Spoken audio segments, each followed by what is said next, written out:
Welcome, friends, to the Universal Body Meditation, the sixth and final sphere. It's really infinite spheres, but formally, of the practice, the sphere of vimutti, nadassana. And as I've said many times, forgive me if I mispronounce in Sanskrit, but what that means is, excuse me, as the last sphere was just vimutti, liberation from the five poisons, namely ignorance, willful blindness. Then you have vimutti nadassana, which is perception and knowledge gained through liberation, which is namely the four immeasurables, sometimes called the Brahma Viharas. Excuse me, once again. Shakyamuni Buddha referred to the Brahma Viharas as these sublime states or the divine emotions or the divine attitude. Basically, he said that working with these four immeasurables would lead to essentially an auspicious rebirth, which certainly can be interpreted literally. The whole idea of incarnation and so forth, which isn't exclusive to Hinduism or Buddhism. I mean, many traditions talk about that. But that's a whole other thing. I'm not even going to get into defining with that, because personally, and it is just my personal opinion, that people take that one a little bit literally, and they don't realize that in this birth, in this moment, even, there's countless incarnations, because each thought, everything in the known universe started with a thought. You think about like when we tune out every time, I think, I feel, I am, I think, I feel, I become. Everything in the known universe started off as a thought, crystallized, because she flows when the mind goes, through thinking about it into a feeling / energy, okay, crystallized into embodiment. So even within one lifetime, you have countless, or one day of one lifetime, countless births. I mean, think about who you were as a child. That's a different person, physically, emotionally, culturally, and so forth, than who you are now. So it's figurative, it's literal, and beyond, okay? And focusing on the Brahma Viharas, the four immeasurables, metta, karuna, mudita, upekkha. Metta, loving kindness, the most powerful form even in the Tao of Qi, they talk about as the kindness Qi, that generosity, you know, to be kind to others.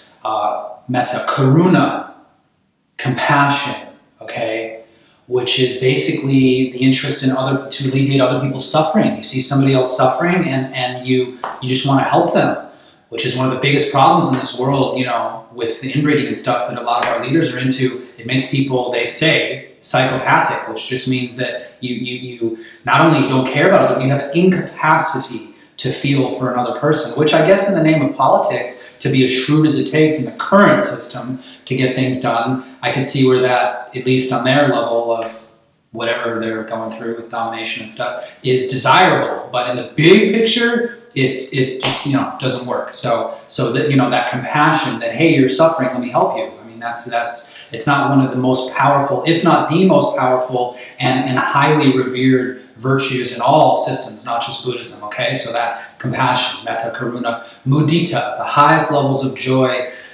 It's a quick definition of sympathetic joy. It's basically you're happy that others are happy. A lot of times people see other people happy and then they get envious and stuff.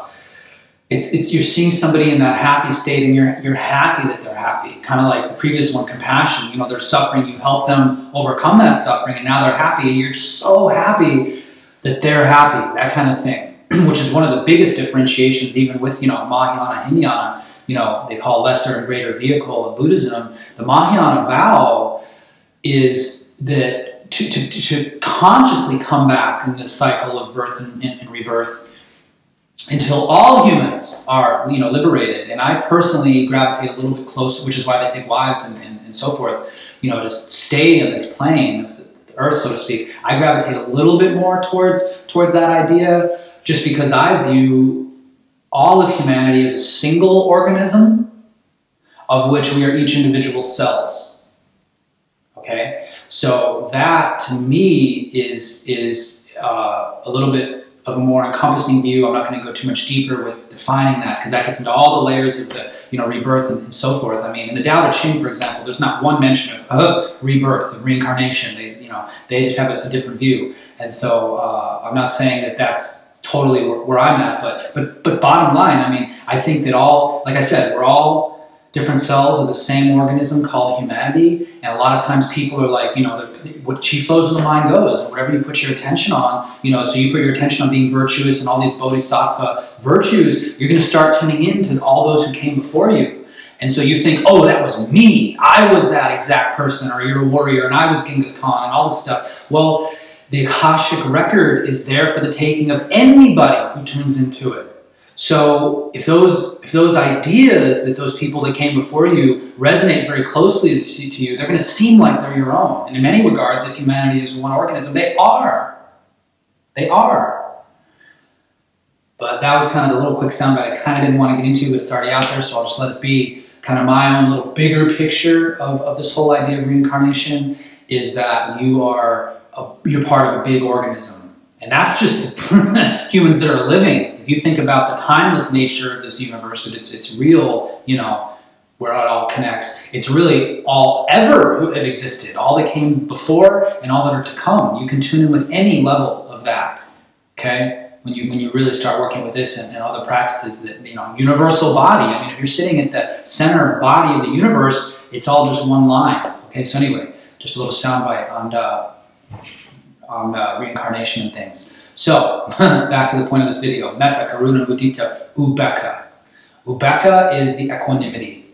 It's like perfect equanimity of just where it all kind of like on a, you know, base level, working with the elemental sphere, where that hot and cold becomes equal and balanced. You know, the subtle and stable of earth and air equal and balanced. Well, it's the same thing where suffering and non-suffering becomes equal and balanced. The difference between self and other becomes equal and balanced. All that equanimity, that perfect state of balance or relative balance, you know, that perfect, you know, it's like the hurricane spiraling, that perfect still point center where all the opposites of all the, you know, layers of that spiral, you know, there's all those opposites that appear, and that's just on this, you know, plane. There's like, it's really a sphere, so it's really a circle on infinite, you know, levels of trajectory, spiraling this way, spiraling this way, spiraling this way. There's polar opposites of all those vortexes, all become equal and balanced. That's kind of the idea of equanimity.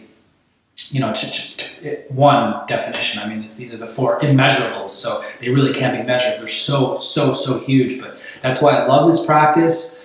One of the reasons, it gives you a systematic way to work through the 6 spheres of the Dharmakaya, this being the 6th, the perception and knowledge gained through liberation, because once you liberate yourselves from the 5 poisons, where most people live and they think it's cool. Yeah, I'm angry, and how tough and how prideful I am about it, and the attachment and greed, look at all the stuff I've accumulated, and everybody's envious, kiss my butt, and the ignorance that I know better, but I just don't care, you know, because I'm believing the lie that TV told me that money is all that there is, and so forth. You're just never going to get there. In that midlife crisis of, oh my God, there's more to reality than what the TV fed me, you know, which raises more people than parents. You know, this is the practice where you can examine all of that and see who do you want to be, not what mom and dad or anybody, and I say respectfully, they're just doing the best they can too, but this is the differentiation where you can examine on your own the nature of phenomena and what you want to embody with your most auspicious human birth that this is. That most people waste because they just don't know.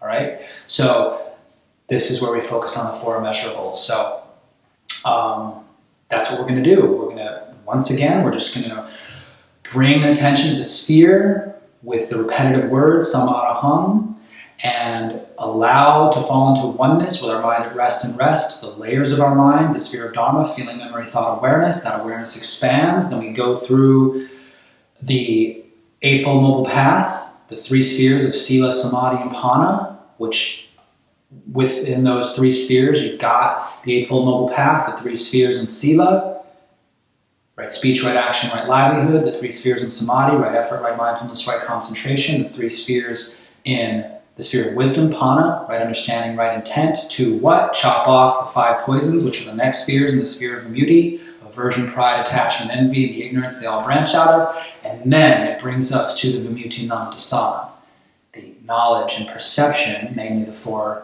immeasurables gained through liberation. Kindness, compassion, sympathetic joy, and equanimity.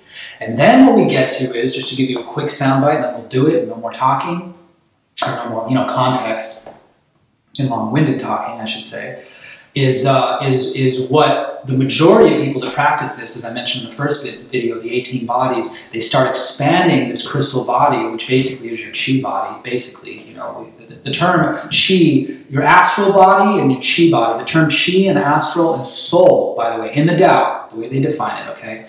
Your chi body, your soul body, your astral body, same. So we're talking about your energy, your soul. I mean, what animates your, and this gets into big, a lot of Buddhists don't even like the word soul.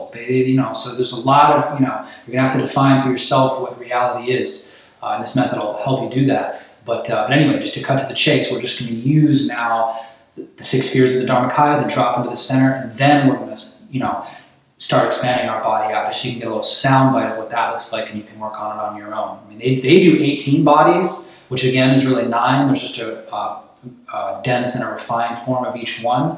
And I'm not going to present it the way they have this whole thing, like the first 8, or like, let me see, the celestial body, the Brahman body, they go through all these bodies, and I'm not going to lay those on you because, you probably won't have any point of reference to know what all those terms mean. And if you really want to get into that, go train with the Buddhist monks. That, the book I mentioned in the first video of this series, The Heart of Dharmakaya Meditation, and you can go train with them and on. Because then they get into the Dharmakaya, is the 9th body. And then they talk about like stream enterer, they talk about a once returner, a non-returner, a perfectly perfected enlightenment, and all this stuff. Well, they're, amongst many things, talking about rebirth. Like once you've really perfected yourself, you get off the wheel of birth and rebirth and so forth, which is kind of, again, Hinayana, Mahayana, lesser, greater vehicle.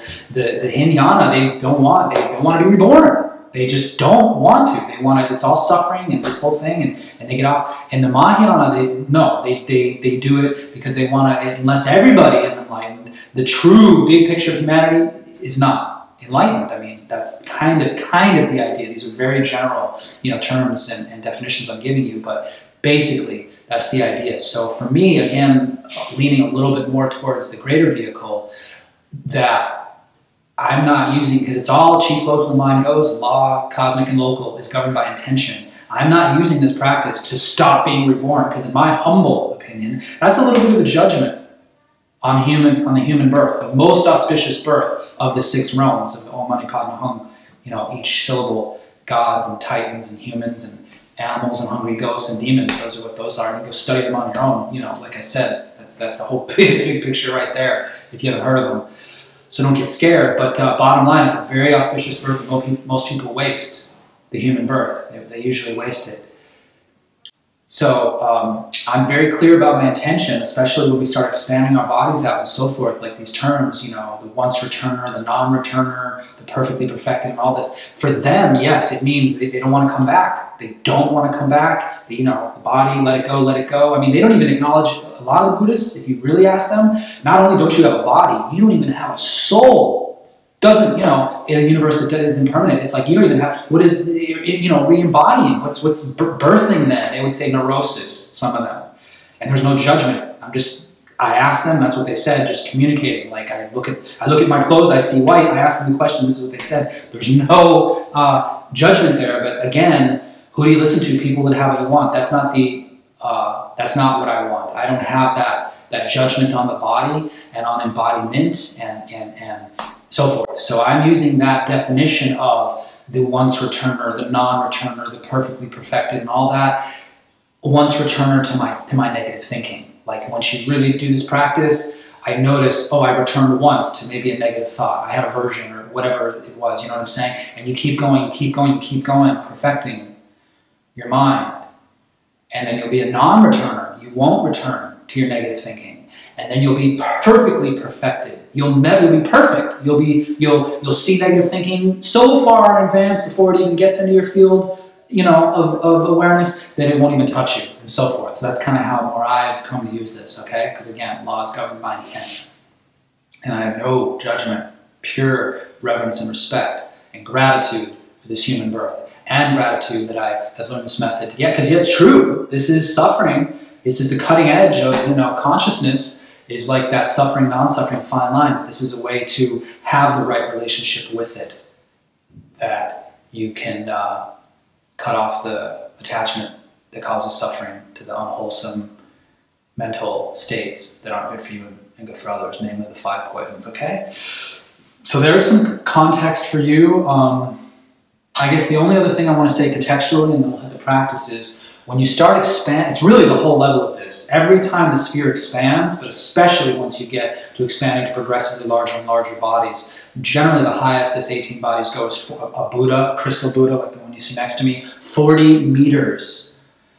And then really you expand to the size of the earth, the size of the sun, the size of the galaxy. It's all the same universal body. And they're all pearls. The earth, stars, they're all the known, bodies of the universe. They're all pearls. So you're kind of one definition of Qigong, language of energy. You're communicating with nature in a way. It's like, oh, it can see you now. You're talking its language, right? So you go to a culture, you need to talk their language to get access to that culture. Well, a pearl is that perfect shape that all of nature, known nature anyway, is communicating to itself with. Smallest subatomic level, largest clusters of galaxies, and everything in between are pearls that are spinning. So we're mirroring that in this practice, okay?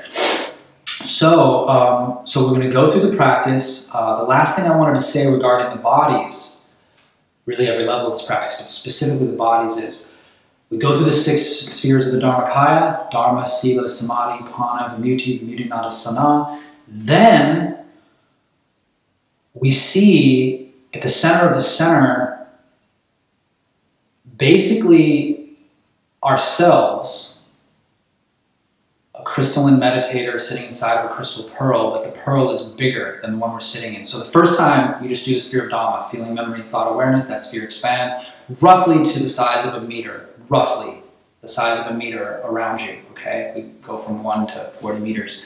Then we go through all 6 spheres of the Dharmakaya.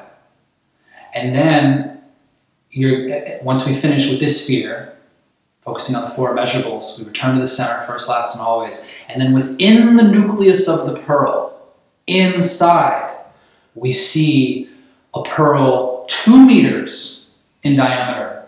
We see ourselves, it's ourselves in there. And then we become that. So you might ask, well, how can you become, if you're sitting inside of a pearl that's 1 meter in diameter, how can you become a meditator, crystalline, Buddha or Bodhisattva meditator sitting inside of a pearl that's 2 meter in diameter, but it comes from inside of you? Well, because everything comes from inside of you, as above, so below. And if this universal body is, we're connected to it, that's how our whole body came from this center. The original cell all spiraled out from there. Our whole body spiraled out from here. So you're realigning with that process that happened when we were born.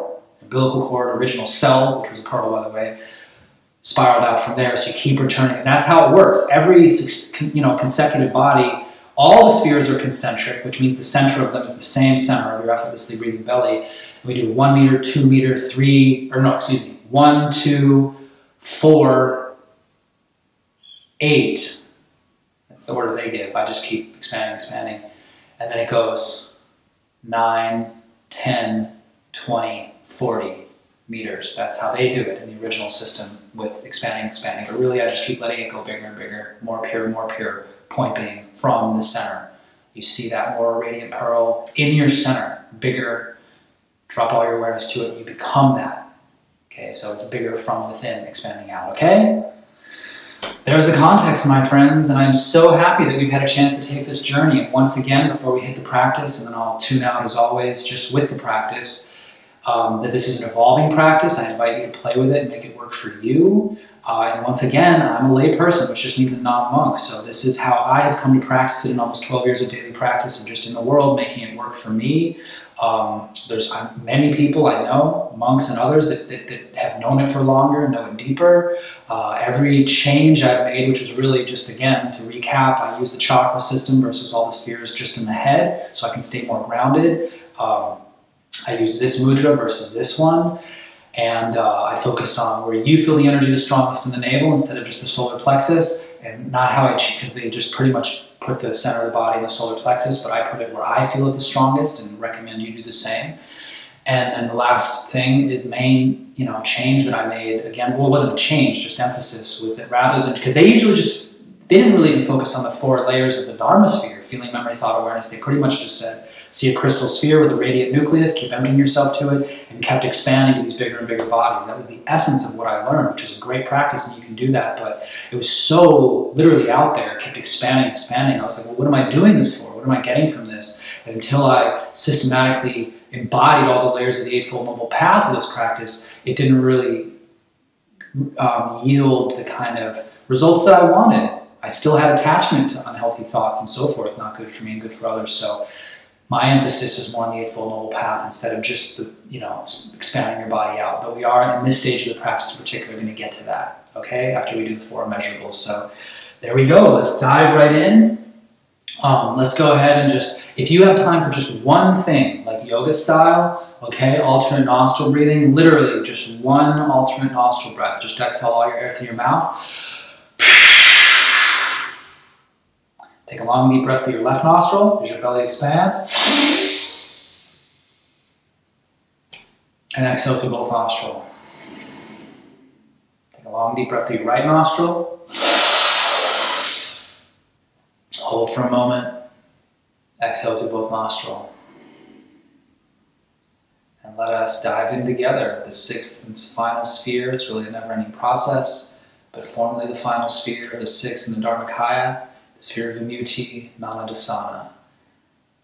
Knowledge and perception gained through liberation.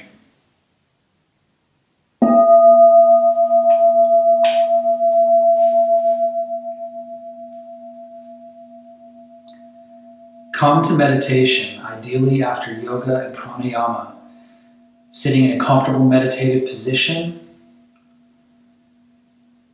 with your eyes closed, your tongue gently pressed and held to the roof of the mouth, your palms facing upward in an open circuit mudra. A long, effortless belly breath, so your belly expands like a balloon as you inhale, and it flattens as you exhale. And at the center of your effortlessly breathing belly, breathe into a crystal clear sphere of light.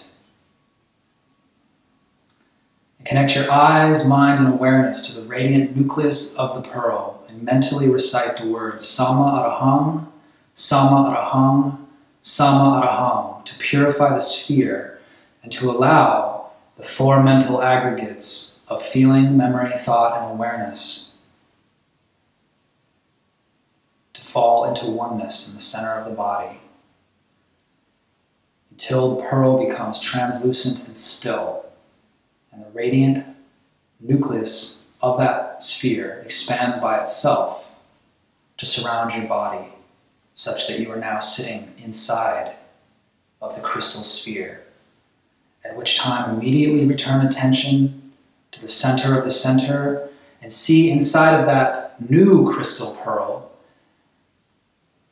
5 smaller pearls for the 5 elemental centers. A red fire pearl in front, a blue water pearl in back of the sphere in the center of your body. 5 smaller pearls inside of that sphere. Red fire pearl in front, blue water pearl in back, a yellow stable earth sphere on the right, green, subtle wind sphere on the left, and a crystal clear white space sphere in the center. And keep emptying the layers of your mind, each feeling, memory, thought, awareness. Relax and let go to the radiant nucleus of that pearl until it begins spiraling to the right. Let it spin and let it spin, equalizing awareness of the dense physical elements that constitute the body and the universe. Hot and cold, fire and water in the front and the back of the body become equal and balanced. Stable and subtle, from earth and wind on the left and right, become equal and balanced, all spiraling into the center of the center. And put your mind at rest in that radiant center until that pearl expands again by itself, and a new sphere appears at the center of the pearl. The sphere of Sila, with its 3 spheres of morality. The sphere of right speech, right action, and right livelihood. See within the first Of the three spheres in the sphere of Sila, right speech. You're letting the pearl spin right and spin right. And the first sphere, the sphere of right speech, has four types of wrong speech: false speech, malicious speech, harsh speech, and useless speech. Let the pearl spin and attract false, malicious, harsh, and useless speech into the same center, dissolving that wrongful speech that's bad for you, bad for others, until the center of that pearl expands by itself. And you see the second of the three spheres of Sila, the sphere of right action, and our willingness to relax and let go of the impetus to kill, steal, sexually misconduct ourselves, which just means sex that is hurtful for you and hurtful for others, wrong place, wrong partner, wrong time, and the impetus to intoxicate ourselves with quite literally toxic forms of inebriation. Let all those tendencies, kill, steal, misconduct, and intoxication, let them all spiral and dissolve into the same radiant center of the center until a new center, a new sphere, more radiant, more refined, appearing from the center. You see it in the center first, put all your attention there, and it expands by itself to surround your body. And the third sphere, the sphere of Sila, right livelihood, appears. And just sit in that sphere for a moment with the question, what is right livelihood? What is a livelihood that is good for me and good for others? And let it spin and let it spin until that radiant center expands by itself. And you're now sitting inside of a new crystal clear sphere, the sphere of Samadhi, concentration, with its three spheres of right effort, right mindfulness, right concentration. Right effort to prevent and abandon negative thinking. Right effort to develop and maintain positive thinking, thinking that's good for you, good for others, and manifest the reality you want to live in. Just let it spin and attract to your center those four layers of right effort to prevent and abandon negative thinking, to develop and maintain positive thinking, right thinking. Let it spin into that radiant nucleus until that radiant nucleus becomes translucent and still, with your mind at rest in that nucleus, until that nucleus expands by itself and you're sitting inside of an even more radiant and refined sphere, the second sphere, in the sphere of Samadhi, the sphere of right mindfulness, right effort, right mindfulness, mindfulness of body, feeling, mind, and dharma. Just allow mindfulness of your body, the feelings and thoughts rising from it, and dharma, the impermanent reality underlying those phenomena and all other phenomena in the known universe. That dharma, the impermanence, changeability, and selflessness, no self disconnected from the greater self of the all. Just let those all spiral into the center, body, feeling, mind, and dharma awareness. One pointed attention on the clear, radiant nucleus of the pearl, which represents the dharma, until that radiant nucleus expands by itself, giving way to the third and final sphere, the sphere of Samadhi, the sphere of concentration itself, which we choose to concentrate in the Dharmakaya practice on Dharma itself, the pattern underlying all phenomena of impermanence. It's our willingness to relax and let go into that reality of reality, until that clear light reality expands and surrounds ourselves again, from Sila to Samadhi to the third sphere of the Eightfold Noble Path, the sphere of Pana, wisdom, and it has two spheres, the remaining two folds of the Eightfold Noble Path, right understanding, right intent. And let the pearl spiral in your center of gravity and the four layers of the Fourfold Noble Path. Right understanding that suffering has a cause, non-suffering or joy has a cause. Suffering and its cause of attachment, joy and its cause non-attachment. And the second sphere of the two, in the sphere of Pana, wisdom, right intent. So of suffering, attachment, joy, letting go, cause of joy. we intend in Dharmakaya practice to relax and let go, to make room for the ultimate joy. So between suffering, attachment, and joy letting go, we put one pointed attention, our eyes, mind, and awareness on the skillful act of letting go into the radiant nucleus of the pearl. With our mind at rest and rest in that nucleus, the center of the sphere, Apana, that sphere will expand by itself to surround the body in an even more radiant and refined pearl. And now you're sitting inside of the sphere of vimutti, liberation, from which we use this right intent to relax and let go and systematically withdraw from the unhealthy attachments that cause suffering. We use that awareness to dissolve the 5 kleshas, the 5 poisons of aversion, pride, attachment, all stemming out of ignorance at the center. Just see the pearl spiraling, turn right, and feel it drawing in aversion, pride, attachment, envy, aversion, pride, attachment, envy, aversion, pride, attachment, envy. And our willingness to relax and let go of the ignorance, ignoring the true reality of nature, ignoring the impermanent reality, which thereby makes us have aversion, pride, attachment, and envy when we get attached.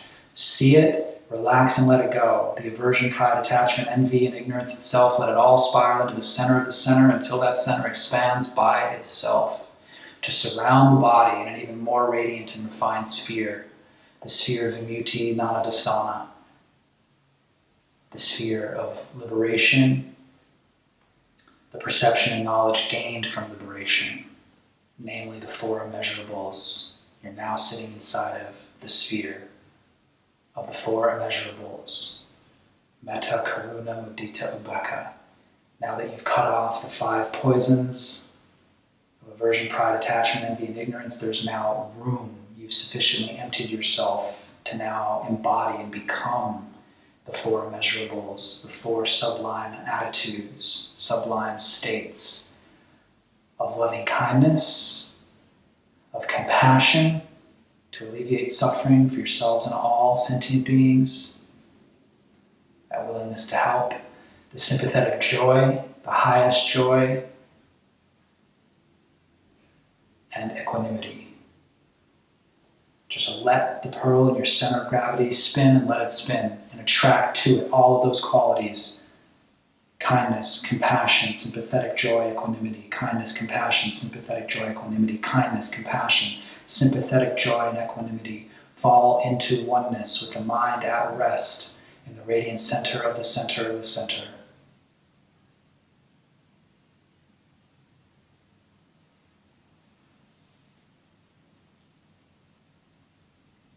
And what will happen through time as we've gone through now the 6 spheres of the Dharmakaya.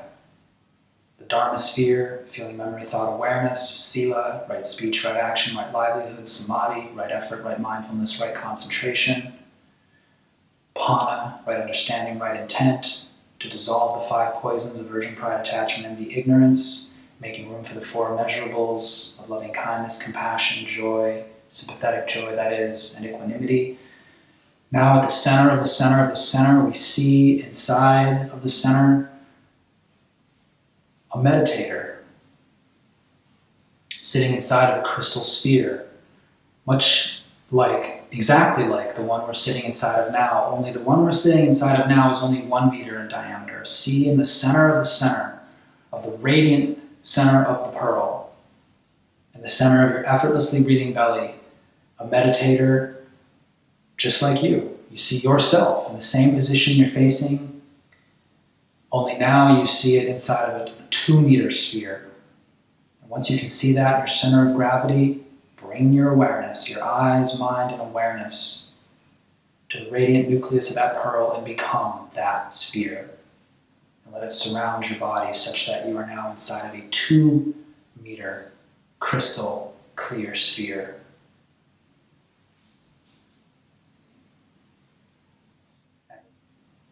And now, simply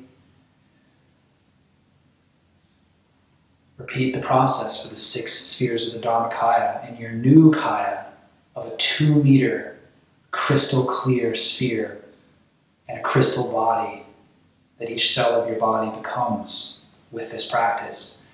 You repeat the process of bringing the 6 spheres of the Dharmakaya to the center of the center. The sphere of Dharma, feeling, memory, thought, awareness, let that fall into oneness in the radiant center of the pearl. The sphere of Sila, right speech, right action, right livelihood, falls into the same center. The sphere of Samadhi, right effort, right mindfulness, right concentration, fall into the same center.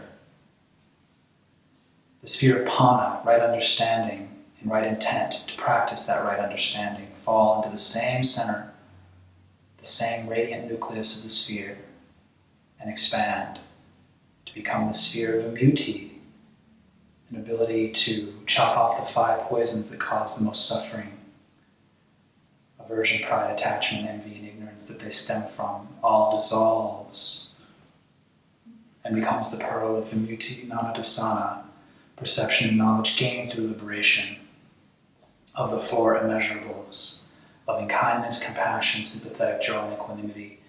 And they all fall into the same center with the mind at rest in rest until the nucleus of the pearl becomes translucent and still. And within that nucleus you can see another kaya, this time with a body 4 meters in diameter, the crystal sphere, crystal aura of 4 meters. And once you see that 4-meter sphere in the center of the pearl, drop all your awareness, your feeling, memory, thought, awareness to that radiant nucleus and become that kaya, become that body, such that you are now sitting inside of a 4-meter sphere with an even more radiant crystal kaya, crystal body that all your cells are. And the process continues. Bring the sphere of Dharma, Sila, Samadhi, Pana, vimutti, nadassana, and the sphere expands again from the center, from 4 meters to 8 meters. And then from 8 meters to 9 meters. From 9 meters to 10 meters. And then we just begin doubling it from 10 to 20, 20 to 40, and from 40 doubling it and doubling it again until you reach the whole known universe and beyond, if you so desire. The method is the same. Bring the 6 spheres of the Dharmakaya, Dharma, Sila, Samadhi, Pana, vimutti, nadassana, and from that radiant nucleus see whatever size body, universal body you wish to become in the center first. And you put all your attention in that center and become that center. At which point that center will expand by itself. Because if you can think it, you can feel it, you can become it. And with that awareness, just for a few moments, let us relax and let go. Relax and receive the benefits of our efforts to cultivate ourselves for the sake of ourselves and all sentient beings affected by our actions. Simply, once again, return awareness, your eyes, mind, heart, and the totality of your awareness to the radiant center of the center. Put your mind at rest in that center until the nucleus of that crystal sphere becomes translucent and still and expands by itself.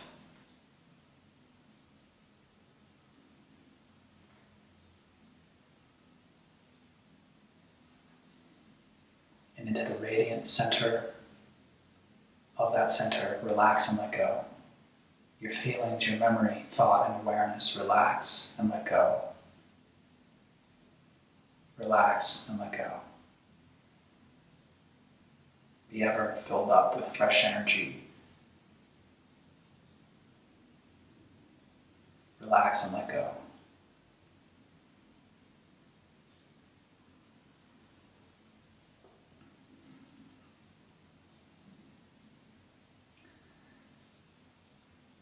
As always, you can stay in this yin receptive stage for a long time, which I do recommend. When the time does come to conclude this practice, simply return your awareness, your feelings, memory, thought, and awareness to the radiant center of the center, the most radiant center of the center.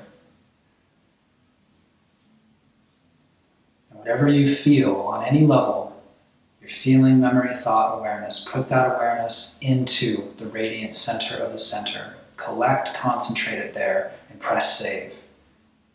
So that infinite energy, infinite connection to the universal body is always there for you to call upon. And with awareness concentrated in that bright nucleus, let us wish, by the power of our personal center and the universal center and universal body to which it is intimately and infinitely connected, especially with the conscious alignment that this practice gives us with that universal body, for ourselves and all sentient beings affected by our actions. We wish to embody the highest wellness and good fortune and the alleviation of suffering for ourselves and all sentient beings, the highest embodiment of wellness and good fortune. I think, I feel.